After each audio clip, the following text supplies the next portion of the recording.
friends, and welcome to another video lesson from BBOS Talks. If you haven't subscribed yet, please click subscribe and click the bell so that you can be notified of new uploads. This video is in the playlist called Serious Fun with SQL, and here we'll be learning how to specify the first column in a query. So specify the first column, display the first column. Let's look at a table and its contents in a moment. Select asterisk from customer table. Okay, so we can see that there are a couple of rows in this table. There are 5 columns, 1, 2, 3, 4, 5 columns in it. And sometimes, however, a standard select like this, a select asterisk, doesn't meet our needs, especially if we wanted to display the columns in a different sequence. The sequence, I mean this one. So here you can see the sequence of columns being displayed is in this manner: cast ID, surname, given name, gender, and civil status. Okay, for example, maybe we wanted to put the column surname first in this list. Then there are a couple of ways of doing it. So we would probably think of rephrasing the query in this manner. Firstly, we will abandon the use of the select asterisk because that will not make it so dynamic. So we will do something like this. So select, we will explicitly mention the column names. And then because in this example, like I said, your goal was you wanted to display the surname column first. So you will do it in this manner. You will be mentioning the columns one by one. And indeed, it will accomplish that goal when we execute this. Indeed, it placed surname right at the forefront, at the very front of the select list of the result set. Okay. In this video, you will be learning an easier way to do this. Remember that we wanted to put the column surname in front of the select list. First, let me put back the first query we used. Okay, so it's select asterisk from customer. This is where we started the video with, okay, with this select statement. Now let's add an alias for the table. Of course, if we execute this, the result will be the same, okay? So the table is called customer. After the table name, I'll add a space, put a space there, and then give an alias, maybe a single letter like C, meaning customer.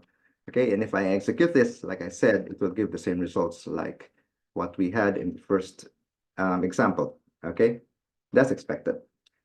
Now, let's add the surname column in front using the alias we have just created. Okay, so how do you do that?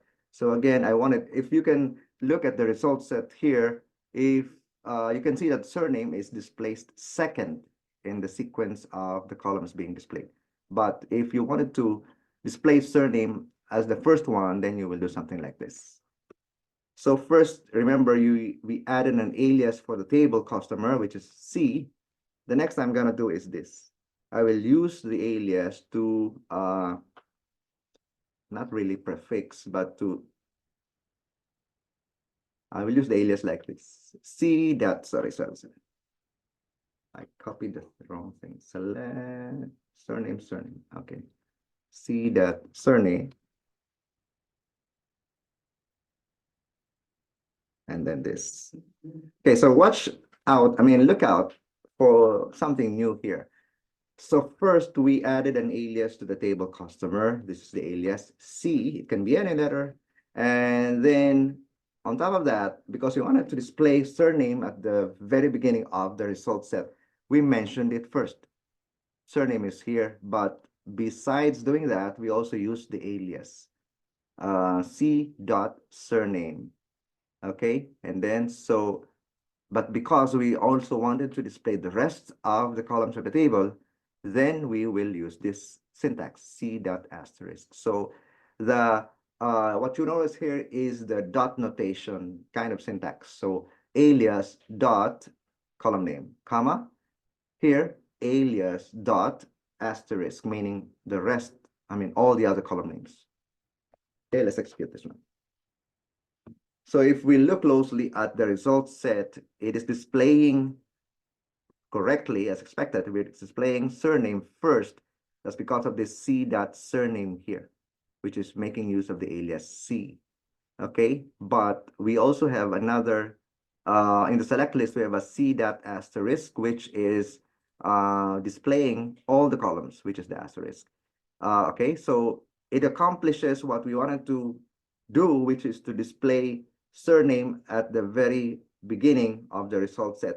But besides that, it is displaying all the other columns.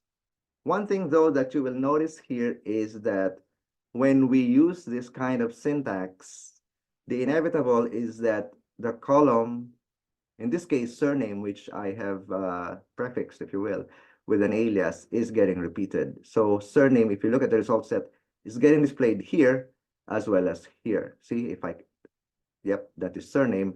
The other one has now been called or aliased in the display as surname underscore one, just to make it unique, just to distinguish it from the first one. But technically, this and this column are the same. They are of the same data sets.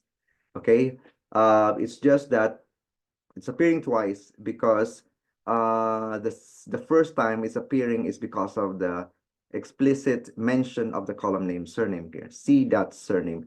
The second time it's appearing because of this C dot asterisk, which is what it will do is to display all the columns because of the asterisk.